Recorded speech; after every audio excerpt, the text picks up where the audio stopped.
now leading Gwinnett County Police to fire a second officer in a traffic stop. In the latest video, you can see the officer punch the driver whose hands are raised. A second video surfaced yesterday showing another officer stomping on the driver's head.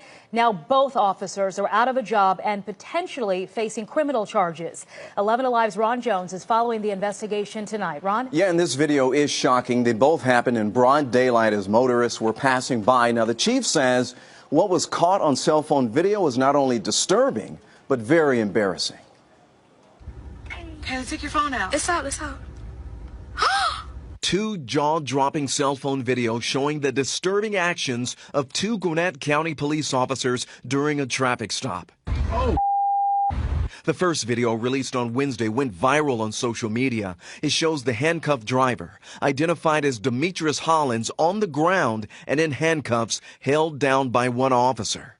And moments later, the second officer, identified as Robert McDonald, shows up to assist with the arrest. McDonald then runs up and stomps the helpless handcuffed Hollins in the head. It disturbed me, and as it disturbed everyone who actually witnessed that video. Within 24 hours of that video being released, Officer McDonald was fired. During a press conference, the chief calls McDonald's actions inexcusable.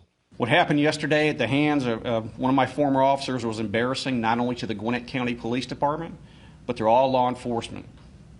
We hold our officers accountable for their actions, and in less than 24 hours, the Gwinnett County Police Department held this officer accountable for his actions. But just hours after today's press conference, this second cell phone video surfaces of that same controversial traffic stop. It shows veteran Sergeant Michael Bongiovanni pulling the driver out of the red car. And as the driver stands with his hands raised, a sign of surrender, the sergeant rears back and punches the driver whose hands remained raised. I'm very upset. I'm mad. I'm sick that the second video showed up. Police Chief Ayers says Sergeant Bongiovanni hid his actions from investigators. I'm glad that the second video was forwarded to us.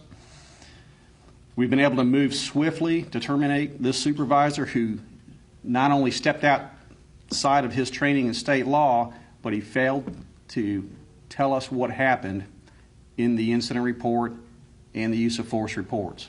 And we should also point out, not only have these officers been fired, but the chief also tells 11 Alive News that they have launched a criminal investigation that will be sent to the DA's office for possible prosecution. Sheba? All right, Ron, thank you. And our camera was there as Demetrius Hollins bonded out of jail today on traffic and possession of marijuana charges.